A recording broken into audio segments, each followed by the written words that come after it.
Howdy, folks. Happy Wednesday. Happy hump day. We are here. We have some news to discuss, a rather controversial trade that occurred between the Anaheim Ducks and the Philadelphia Flyers that sort of snuck up on everybody. We'll discuss that in a minute, but we'll start with the pre-show. Go ahead, Russ.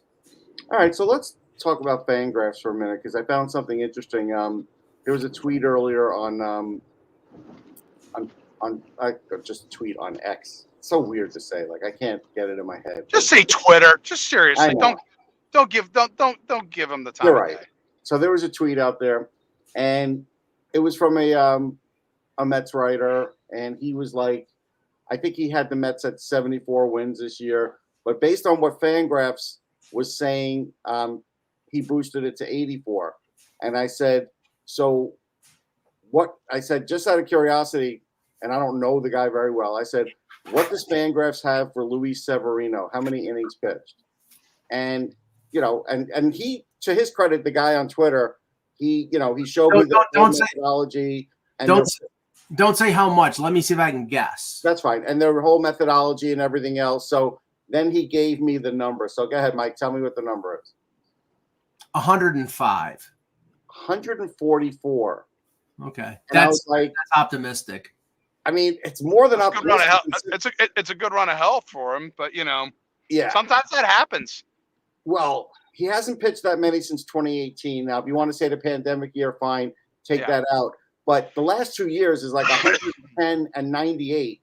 I don't see how it's getting to 144. So my point is, when I'm looking at a team and trying to figure out, and we're all going to guess at wins, I can't be as optimistic with Luis Severino, and Mike certainly can't because he's watched him get hurt every year. He's got great stuff, but he just simply can't stay healthy. I mean, the 1 year, a couple of years ago, he was out until, I think he was out until September, and then they brought him back he almost pitched a no-hitter in the final game of the season. I mean, he's got great stuff.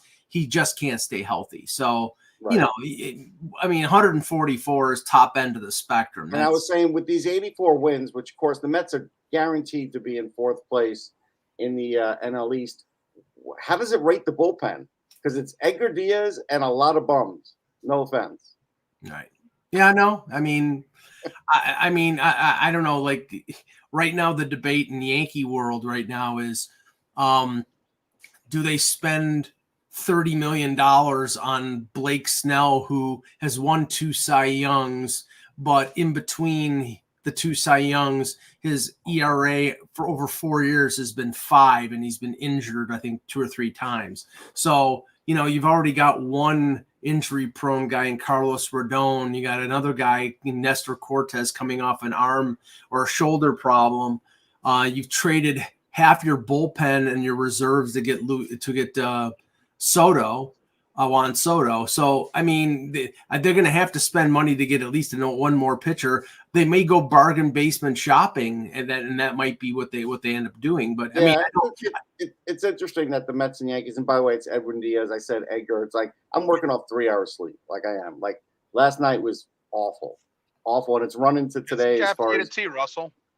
Listen, I'm on caffeine the whole day, but I've been pumping my basement, getting rid of gigantic branches. Like it's a day. But there is not mutual interest between the Yankees and Stroman. Stroman wanted to get the Yankees involved, and I don't think the Yankees want any part of Stroman. And Yankees ain't signing up for the Stroh show. He's a jerk. The Mets and Yankees did not even put in a heavy offer for the secondary Japanese pitcher. Tells you that a lot of teams in baseball, and the Mets are really backing off, but a lot of teams in baseball have backed off since the Dodgers have made their moves. Like the Dodgers also, it hasn't stopped. They signed Teoscar Hernandez to a 1-year deal and put a bunch of incentives in there. It's like, I mean, it's unbelievable how much they're spending. It's almost like they're trying to put together the 27 Yankees, Mike. Yeah, no, the evil empire is now on the West Coast, folks. No, it's still on the East Coast. Yeah, fight me. The Dodgers were always when they were quiet last offseason.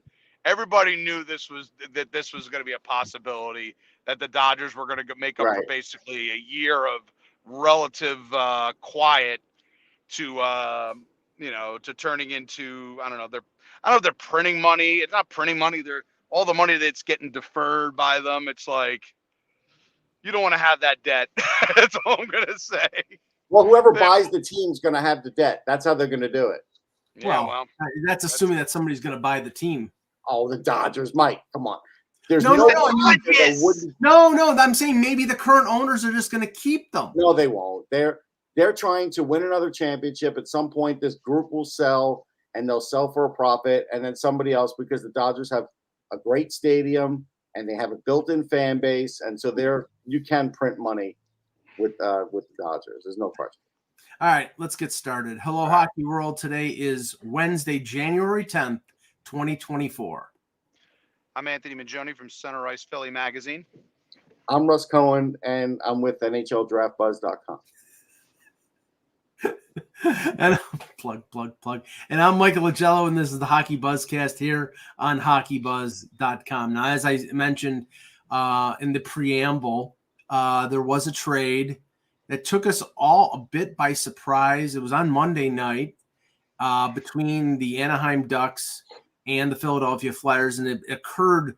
Did it occur just before the game started, or during the game? During the game is when it was announced. Early game, it was underway when the announcement, when the official announcement that it was done. Okay. Yeah, I got the official text, and it was midway in that first period. And the principals in the deal were Cutter Gauthier, the Philadelphia Flyers' 5th overall pick in the 2022 draft, who led the World Junior in scoring along with Yuri Kulik of the Sabres with 12 points. He was traded. His rights were traded because he's a sophomore at Boston College to the Anaheim Ducks for a defenseman, Jamie Drysdale, and a 2025 second-round pick. Now, Drysdale missed almost all of last year with reconstructive shoulder surgery, I believe. Labrum specifically, yeah. Labrum, yeah, correct. And he's been, he's played. I don't think he's missed any time this season, so it seems like he's recovered. No, he has. No, I mean, he was out. He had a lower body injury. He's got 10 games coming in. This will be his 11th game of the season tonight with Philadelphia. Yeah. Okay, so he's missed some time, but everybody, he was, when he played 2 years ago and played most of the season, a lot of people had him rated as a very good prospect, right shot defenseman. I had him ranked 3rd in my final draft ranking. But the thing about this deal, and we'll start with Russ, and Anthony, you go after that. The thing about this deal that just took everybody by surprise is the fact that, Gauthier was expected and was being projected as being, a top line. He was moved to center at BC. The projections were that the Flyers imagined him as a center, and that was where they were going with him. And now all of a sudden they trade his rights to Anaheim. Apparently Pat Verbeek has coveted him since the draft, tried to move up in the first round to get him. But Russ, I mean, there's a lot of stuff here. There's a lot of fruit on this tree. Yeah, I mean, look, at the end of the day, there's always two sides to every story. We really only heard one side. So whatever drips through, like this is not something new. This is not like this has never happened in the history of hockey before. Sure. I mean, Adam Fox, Cal Peterson. I mean, a lot of these teams have lost players like that. And we don't even really hear this kind of reaction. So that's fine. And everybody's entitled to the way they want to feel about it. I felt like certain media members went way over the top trying to vilify him. And as a kid, he's a 19, 20-year-old kid. I didn't really enjoy that. I don't think I would want that for any prospect. So, but at the end of the day, look, it worked out for both teams in the sense they got good things. It definitely changed the Flyers' path because now they're going to need a top-line center, and they don't have one.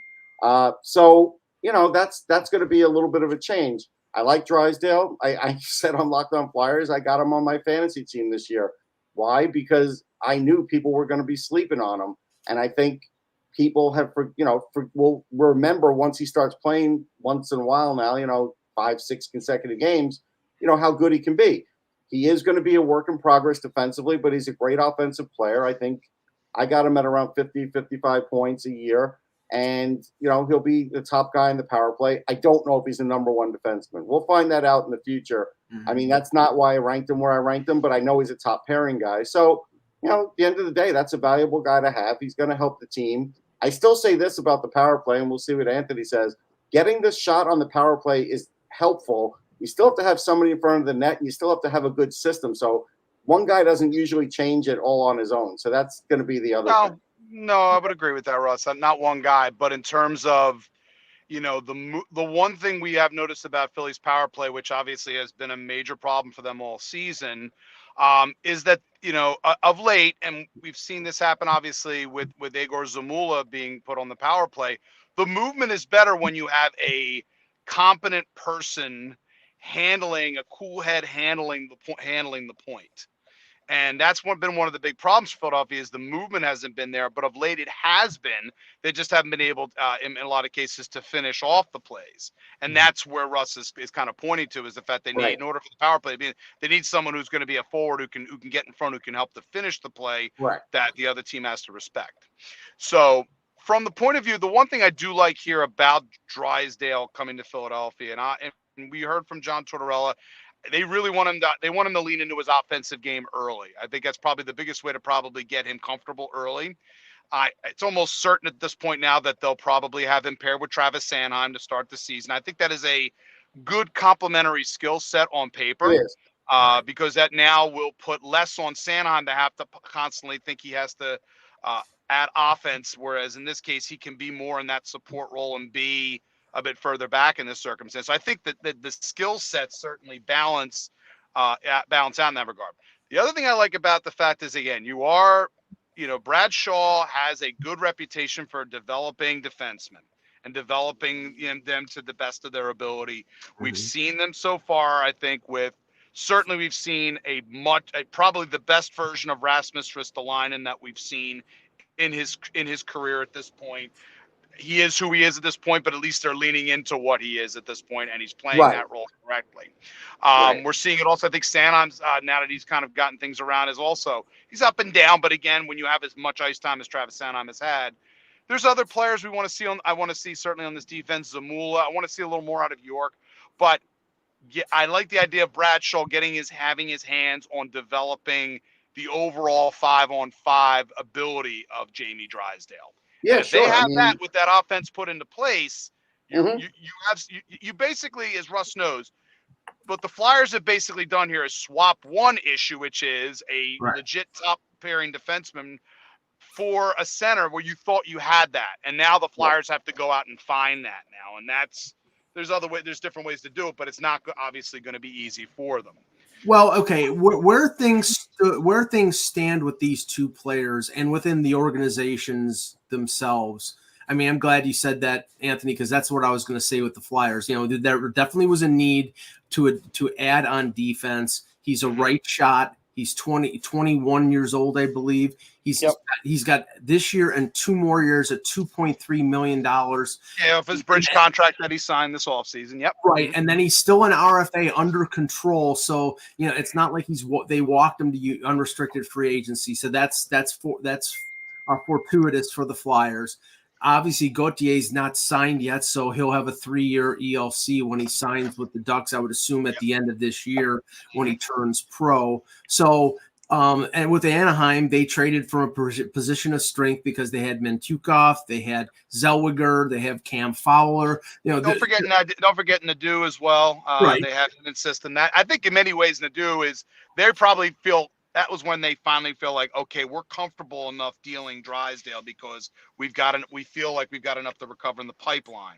Right, and they add Gauthier to the group that they have, Zegras and McTavish and Carlson. He doesn't have to play center in Anaheim because they have a lot of guys who can play center. But if they think he is a center, then they go down that road. But really, where the intrigue here is what led to this. And that's where we may never know what was the cause. I mean, Elliot Friedman did a lot of sort of backlaying of all the information of what led up to this. And from what he reported, it was after his freshman year at BC, Gauthier wanted to turn pro.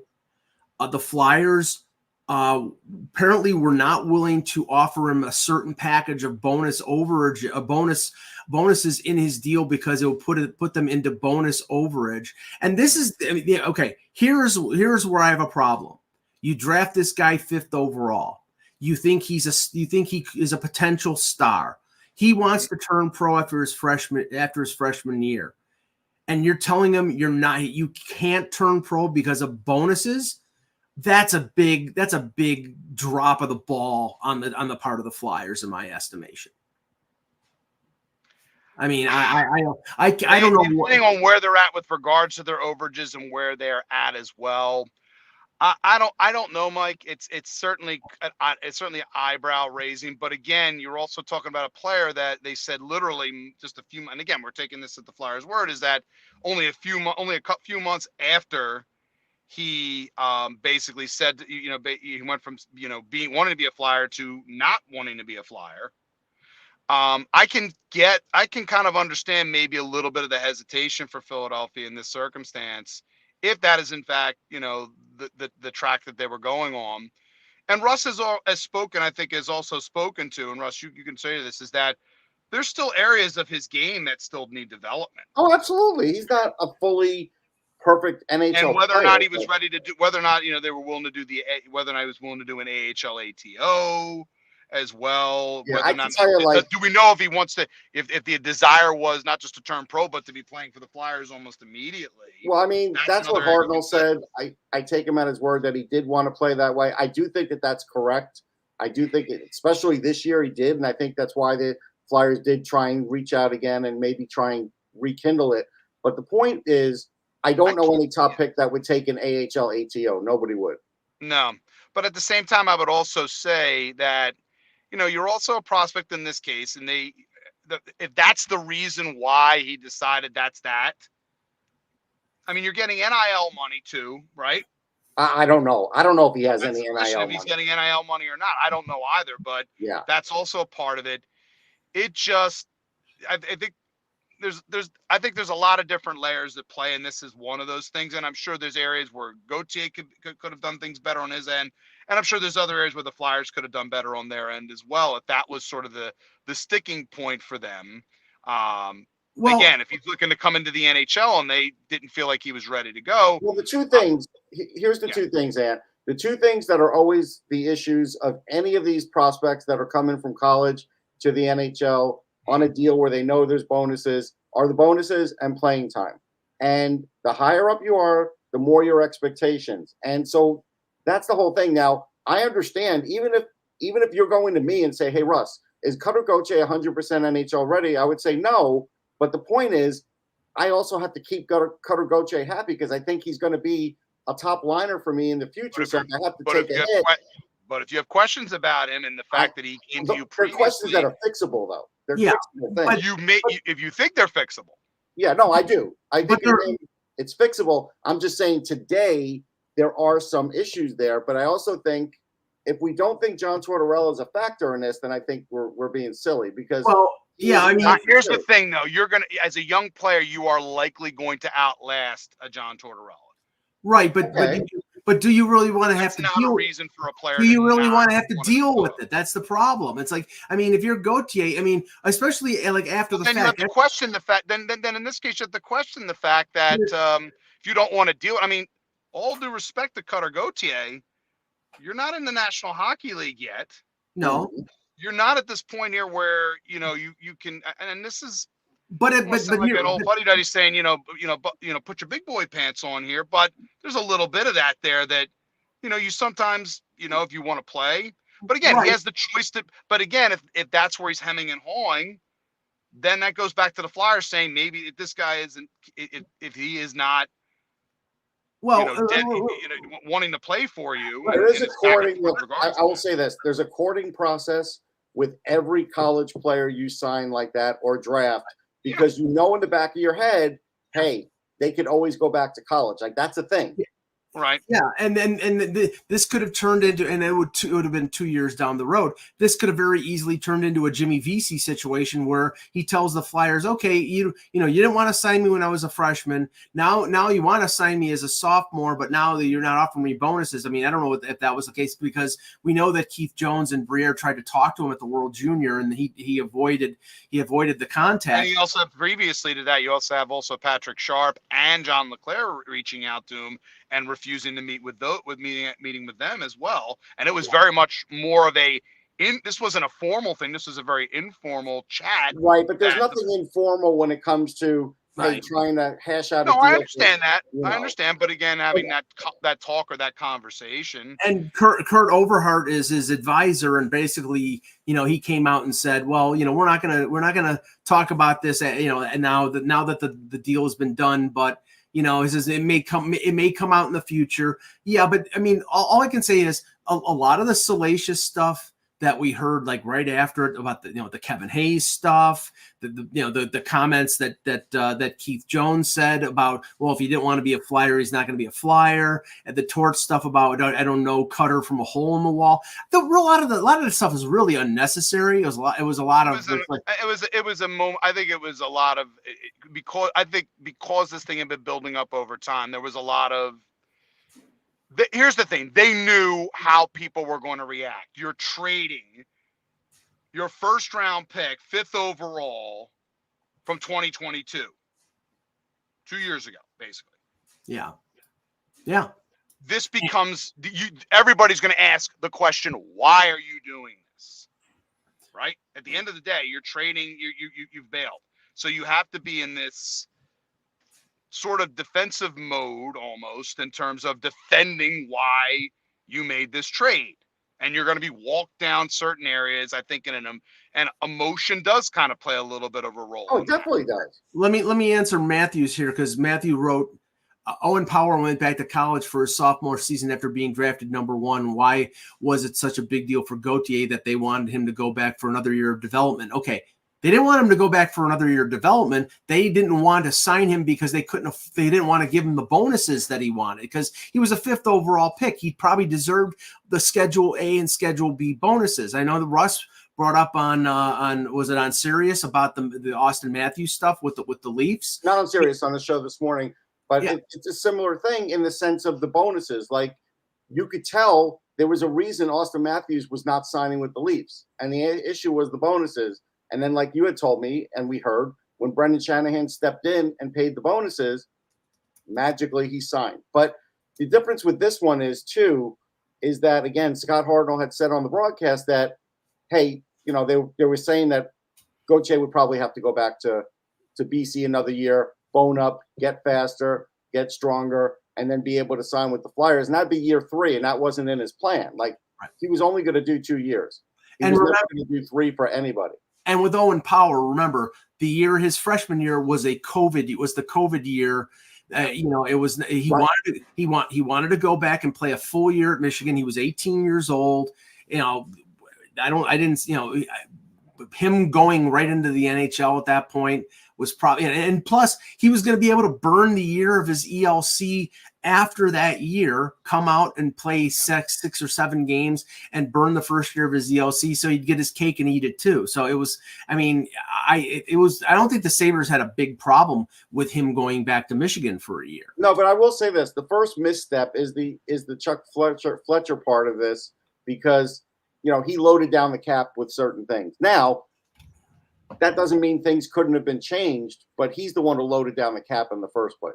No, you're starting also, and we also had enough, as we got through the whole reports of, it was tumultuous rookie GM team looks like in chaos. Now again, maybe again you get into a circumstance where whoever's advising him saying the Flyers look like they're kind of chaotic right now, and maybe it's just best to not go there and use the leverage you do have to get you to another place that you might feel is more stable. Now, of course, interestingly enough, if rookie GM was part of the deal, Pat Verbeek's also a first-time GM as well. So right. All right, so let's move off that. Anthony, have you reached your destination? Do you have to switch to your I'm back at home now, so I'm gonna switch now, and I'll be on, and maybe I'll be back on in a minute. Okay, sounds good. Russ, I'll just talk briefly about the game that I was at last night, because I think it's getting to the point now where we have to talk about the Buffalo Sabres and how really they're extremely disappointing They're the most disappointing team in the league. I can't find another one. Someone asked me recently again. I looked at the standings. I didn't have much faith in the Columbus Blue Jackets. Mm-hmm. I didn't have much faith in the Coyotes, and they're out playing with any faith I had. Right. I had faith in the Sabres because I'm like, okay, I knew the goaltending situation wasn't perfect, right? I knew that. But I still was looking at the talent on the team. If a certain amount of it gelled, if the defense was decent, maybe they could get past the goaltending part on a split goalie basis. And even that couldn't happen. Now, here's a couple things from this game that are really intriguing and maybe speak to what's sort of going on with this team. We know that Tage Thompson had a career year last year, 47 goals. He got the big contract the year before, penciled in as the number one center. He had an injury. He blocked a shot against Boston in November. He missed 5 weeks with, I think it was a broken finger or a broken bone in his hand. He's come back. He's got 12 goals in 31 games. Last night, he played maybe 2 shifts with Skinner and Tuck, the number one line, and Don Granato pulled him off the number one line, moved Casey Middlestat up to the number one line, and moved Thompson down between Zach Benson and Jordan Greenway. He didn't really go into an explanation of why, other than he said he didn't like what he was seeing, and he moved Middlestat up. Now, Middlestat is leading the team in scoring. He's having a really good year, but they're going to have to make a decision on him. Right, and that I believe, and I haven't heard anything. Obviously it'll all be rumored before March the 8th. They can't afford to sign Casey Middlestat. He's on. Right. He's in the final year of a bridge deal. He's a restricted free agent with arb rights, and he's 1 year away from unrestricted free agency. And he's leading the team in scoring. And they've signed Dylan Cousins long term, and they've signed Thompson long term. So I don't know how they sign Middlestat. And pay him what he probably can get on the open market, which means either now or during the summer, maybe they trade him. But so that was one thing. Devin Levi, played a really good game his last start.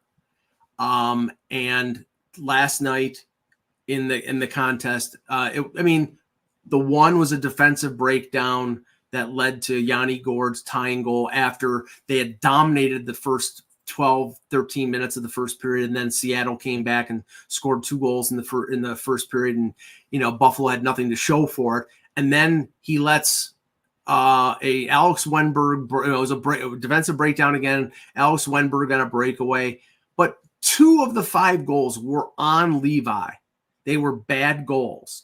And again, I'm not going to dwell too much on it, but how many times do we have to say putting all your chips down on a 21-year-old goaltender who had never played anything more than for Northeastern and top level of the NCAA? No disputing that. But he played 7 NHL games, and you were depending on him to be your number one. It's coming back to bite this team because he's a 21-year-old goalie. He's going to have a bad game. He's going to have a good game. He's going to have a bad game. But when you're life or death right now and you have a 12% chance of making the playoffs, according to Money Puck, you can't have one bad game, one good game. You need good games all along. Right. It's a tough spot to be in. And it really it is eaten away at probably any chance they could have at the making the playoffs. I'm looking at the cap there, Mike, just a quick look. They could bring Middlestat back, but that just means some of the UFAs don't come back, right? Like Okposo, maybe he doesn't come back. Maybe Gergensons doesn't come back. Right. Right there, that's $5 million. That's about what he would be as a center, right? If they're going to keep using Middlestat as a center. If Middlestat takes $5 million on he might. I mean, maybe I don't. I mean, he could if somebody signs him to a longer term deal, like like Cousins signed and like Thompson signed. Yeah, then there would be a problem. Then you're getting into $7 million range, and you can't have 3 centers making $7 million. It just, I mean, well, you can, Mike. I mean, you can. No, that's 11 million, not 7 million. Well, Yeah, we'll talk about that in a minute. I was hoping to avoid that, Ross, but of course you are never. Mike, the minute you hit live, you are never going to miss. The minute you hit that button and the thing goes live. In that bucket. I didn't step in anything. You poured the bucket with what was in the bucket over my head. And I have like very little insulation up there.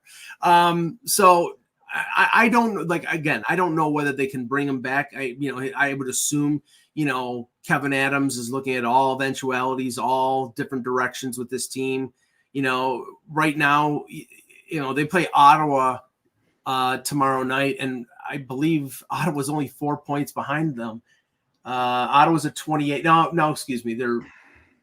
Ottawa's bad. Ottawa's got 28, and the Sabres have 38. So, I mean, Ottawa's on their way to having a top 3 pick again in the next draft. They're in really bad shape, because you would have thought that at least the change in management, the change at the coach, Jacques might have done something for him, and he's doing nothing for him. Like, I hope he's teaching him defense, because otherwise it's going to run into next year too. Like, right. They do have to sort of wise up and realize they're going to have to trade at least one of their good young assets to get something proven, to kind of get things on the right track. But they're another team. Again, I don't know how much more we could stress it on this show, but a lot of the teams in the bottom don't have good goaltending. And they had goaltending that they decided not to sit on. They had Gustafsson.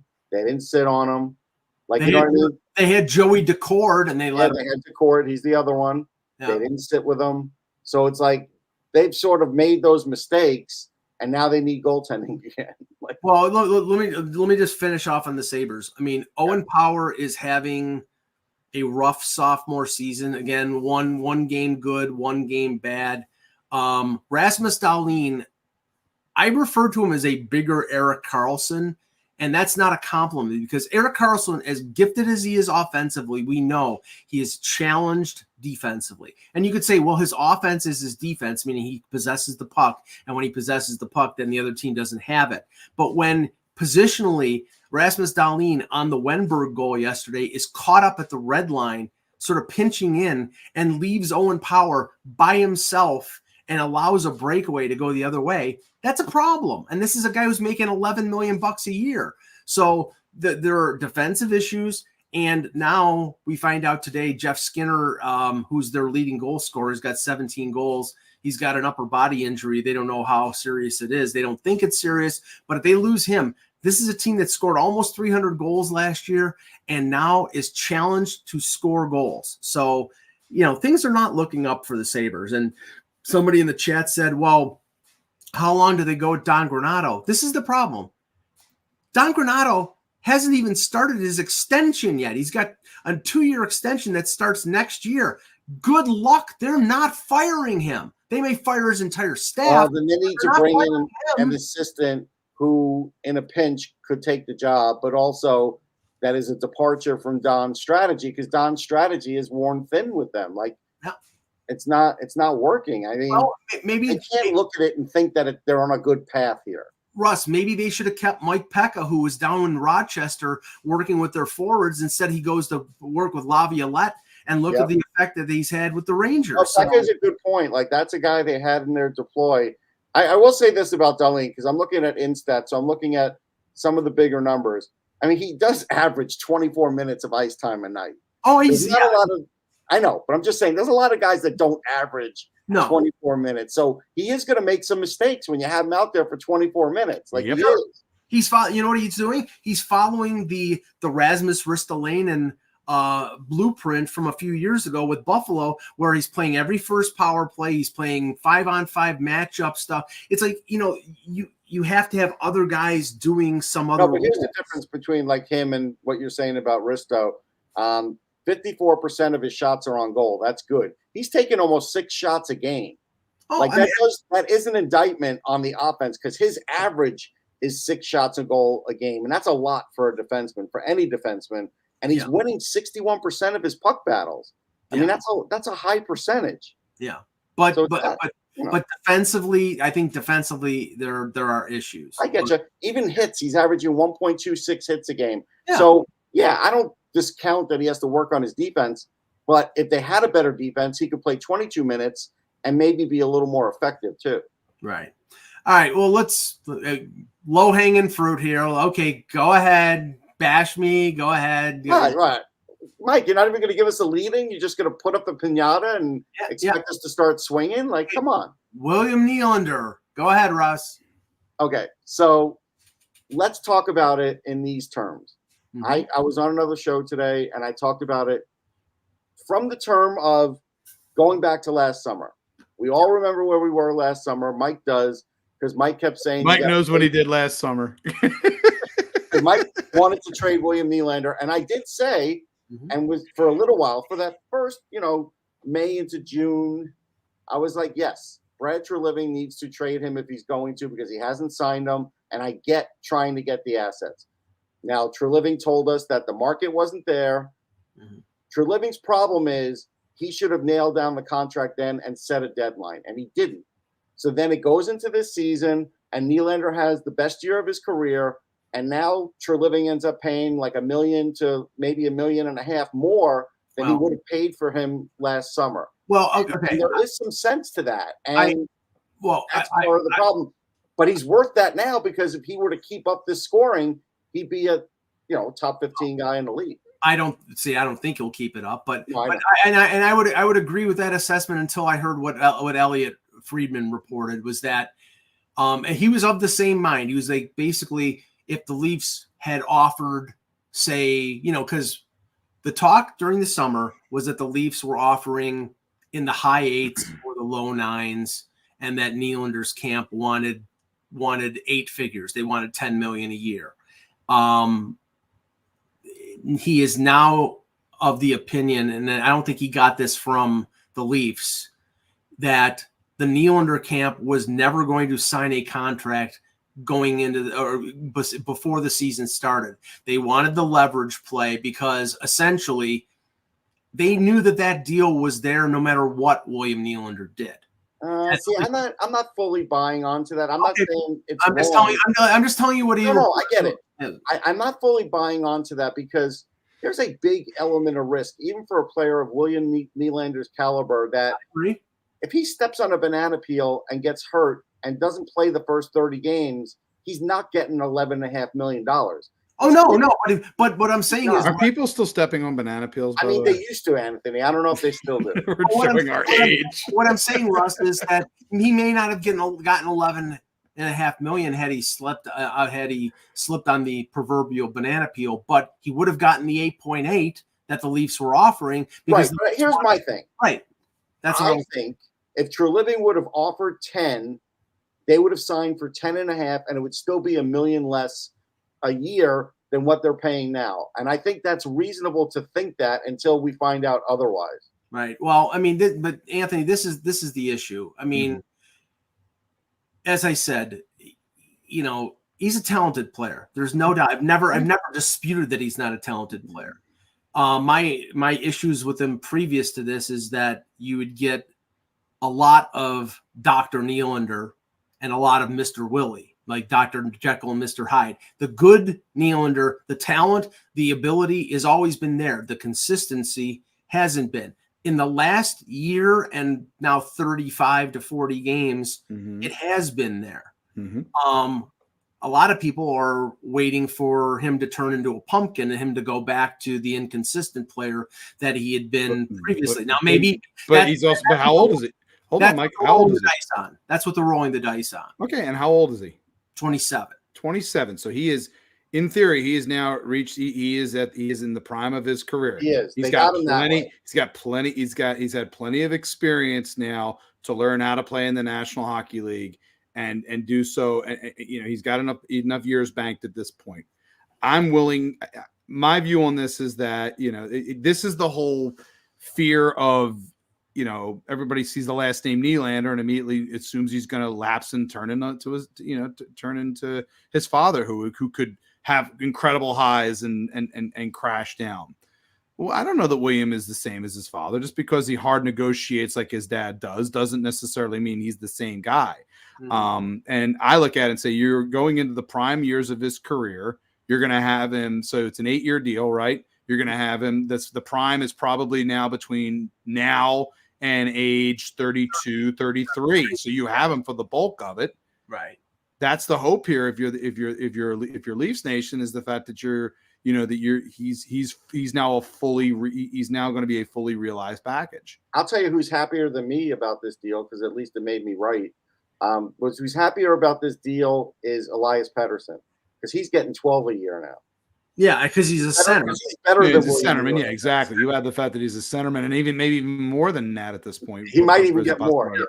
No, exactly. I mean, they pointed out that probably the even more than Pettersson, probably Mikko Rantanen is the biggest fan of this, because Mikko Rantanen is better than Nylander. He's coming up on a deal after next year, and he's a power winger. He's gonna get more than Nylander. He's gonna get more than Pasternak, and I don't know if he's gonna get it from Colorado, because I don't know if Colorado can afford it. But Timothy in the chat was like, "Where are the Marner trade rumors?" Timothy, hold your breath, because there may not be. This is the thing. He's got a no movement clause. Okay. He does not have to go anywhere if he doesn't want to. And here's the thing. If you hold Brad Treliving, and I do, I bet you, if you hold him to his word, and he was talking about with Nylander, once Nylander signed the contract, he's like, talented players are hard to find. And when you have talented players, you keep them. Well, that means you're keeping Mitch Marner. And Mitch Marner is Mitch Marner's name, though, so that's a GM way of no, he didn't. But you can. But Russ, if this is a typical, Anthony knows, this is a typical kind of go around the perimeter by saying something like that. Listen, the Mets said Pete Alonso will be there to start opening day. He will. Well, I'm going to say this right now. We're going to, as much as Mike not like this person, but I'm going to say it anyway. Stephen Colbert coined it the best: truthiness. Yeah, that's what GMs basically do. Right. Truthiness. But true. And how do you know? How do you know a GM and a lawyer are lying? Their lips are moving. Exactly. But I'll just. Well, they're not lying. They're going to tell you that technically I'm not lying to you. It's just. But what I told you was true was true from a certain point of view. Going all Obi-Wan on you now. But right now, the scenario is next July. Mm-hmm. Him and Tavares come up for they're eligible to sign contract extensions. Everybody expects, and I think it's reasonable to expect, that Tavares would probably sign an extension at significantly less than the $11 million that he's making right now. Probably, I'd say reasonable would be $5 to $6 million. Maybe a little more, 6.5, whatever. I mean, I'm not negotiating for John Tavares. I'll let his agent do that. But if it's any more than that, I don't know whether the Leafs are keeping him. That Marner at the same time will be looking probably to get in between what Nylander's making and what Matthews is making.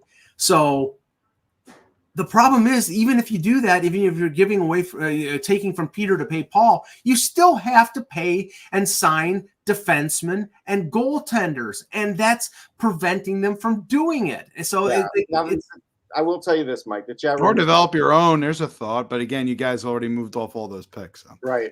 The chat room is talking about, maybe Stamkos goes to Toronto, but the problem with that one is, how old do you want this team to be? Like, even if Marner's there, and let's say you're deciding between Tavares and Stamkos, I'm the biggest Stamkos guy. I'm still going to keep Tavares where he is because of what he means to the team and all the other things he does on the ice. Yeah. So we can't make this lineup that much older. You got Giordano, who's going to come in on a wheelchair next year. That's a moot point because Stamkos is a UFA next July. Tavares is a free agent the following July. So they would overlap. Well, no, but I mean, if they were to sign Stamkos, they might have the designs on letting old John go at some point.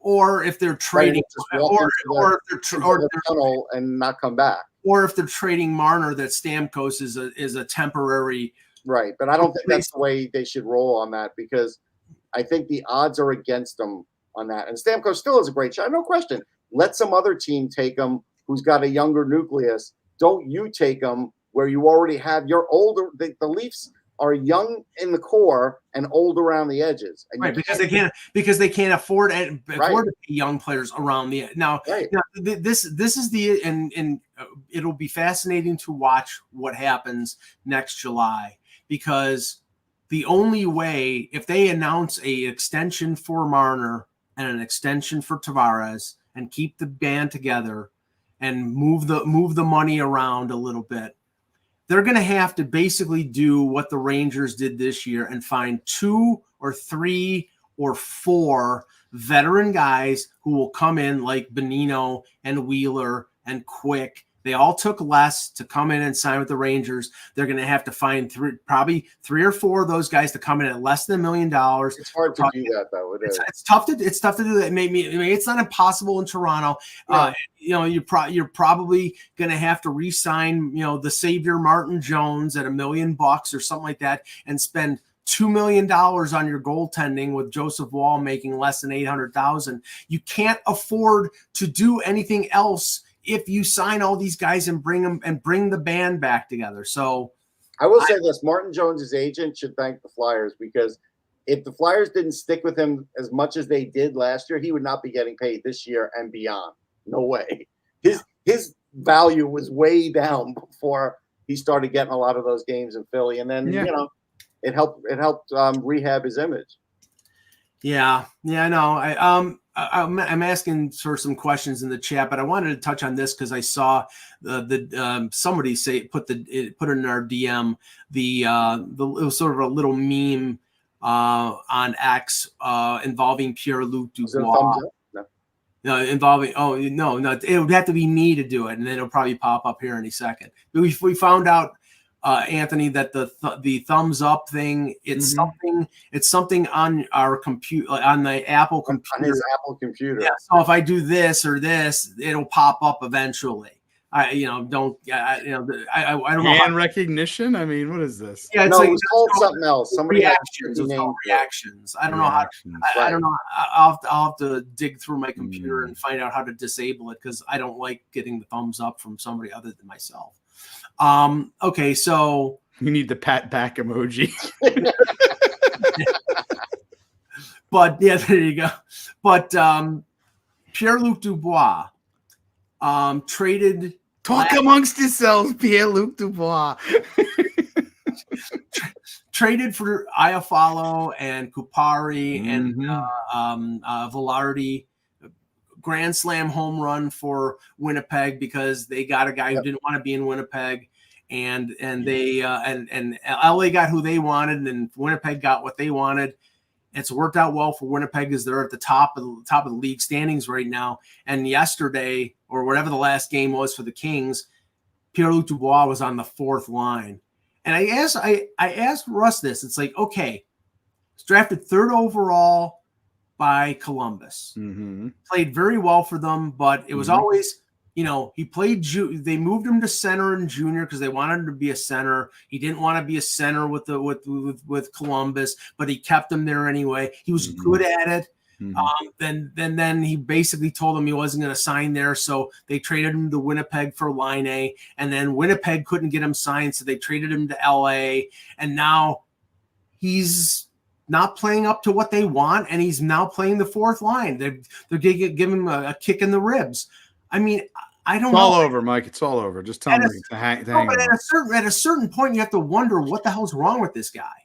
Everybody's got different personalities, and everybody's got different, listen, this is 3 stops now where he's kind of not played to expectations of the team but he's, wanted to move and gone to different places. And sometimes at a certain point, got to look in the mirror, and ask yourself, you got physical talent, you got the ability to, abilities. But he's inconsistent. He just is. Dubois. He's always tantalized people with his talent.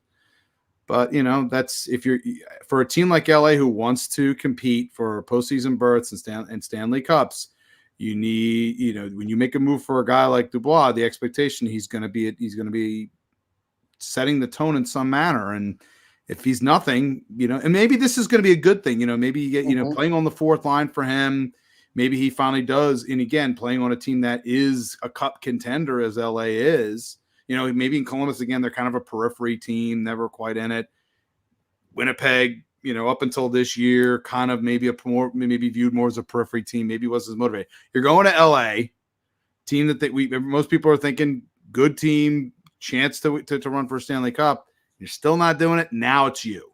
You can't really say it's anything else. Yeah, McClellan is not going to take any guff. He's not going to take it. He's exactly. He's like Kopitar in the room who is not going to let you slide about anything. Yeah, exactly. And I think this is, at this point now, PLD's got to look at it and say to himself, what is it that I want? I mean, do I want to be on a team that's winning? It has a chance to win Stanley Cup. You got the contract. You got what you wanted. All right. Lightning round quickly here. 2 questions in the chat. Mm-hmm. Do we expect the trade deadline to be busy or quiet? Busy. I think it's going to be busy. It'll be busy. I don't think anybody's doing anything before the deadline. The Flyers deal was a different kind of animal. Yeah. I think it's going to be busy. It's going to be a lot of little deals because there's not much cap space out there. And I don't know. Again, we have to look at it as to when the trades, if we're saying deadline, are we talking about the window of 2 to 3 weeks beforehand or compressed? So not deadline day, because deadline day. That's always it's at this point now, it's always the tweak here, the tweak here. I'll throw you a 6th in 2026 for your UFA, your soon to be UFA. Right. Other one, does Yzerman move Patrick Kane at the deadline? Yes. No. I'm not sure. That's a tough one. I don't think Detroit's going to be in the race. So it comes down to where you think Detroit is. If Detroit's trying to push for a postseason, I will say it like this. I don't think they're going to be in the race either. But if he trades them, he's not getting them back. And so if Yzerman did have some sort of designs with Kane, like, hey, does Kane have value to that younger team? Correct. Beyond just the offensive Which stuff I think in this is case. Part of the reason he wanted him. I think it's again, and we've seen this before with Detroit, where they brought in guys, especially on their blue line, veterans on their blue line, who have played, who helped kind of impart lessons. And they may look at it and say, having Kane's expertise and his years of experience with their younger forwards, they may see value in that respect, Mike. Okay, last one. How much do the Flames sell? So that means the 3, Lindholm, and the Flames, as we're saying here. Yeah, of the three, I think 2 are getting traded. I think Tanev for sure. Yeah, and Lindholm for sure. I think all 3 are getting traded. Okay, all 3. That's it. You think? Say again, Mike? I mean, I'm sorry, Russ. I think they're all getting traded, and I think they're all biding their time. Mm-hmm. And I think if the Flames are smart, they sell them off when they feel like they have the best deal. It doesn't matter the time, because if you have all 3 waiting at the deadline, it's not a good place to be. Nope. Agreed. All right. Great show, guys. We'll be back. We may actually be back tomorrow. We'll keep you updated, but for Anthony Mangione, for Russ Cohen, I'm Michael Agello. Thank you for watching. And remember, without the buzz, it's just hockey.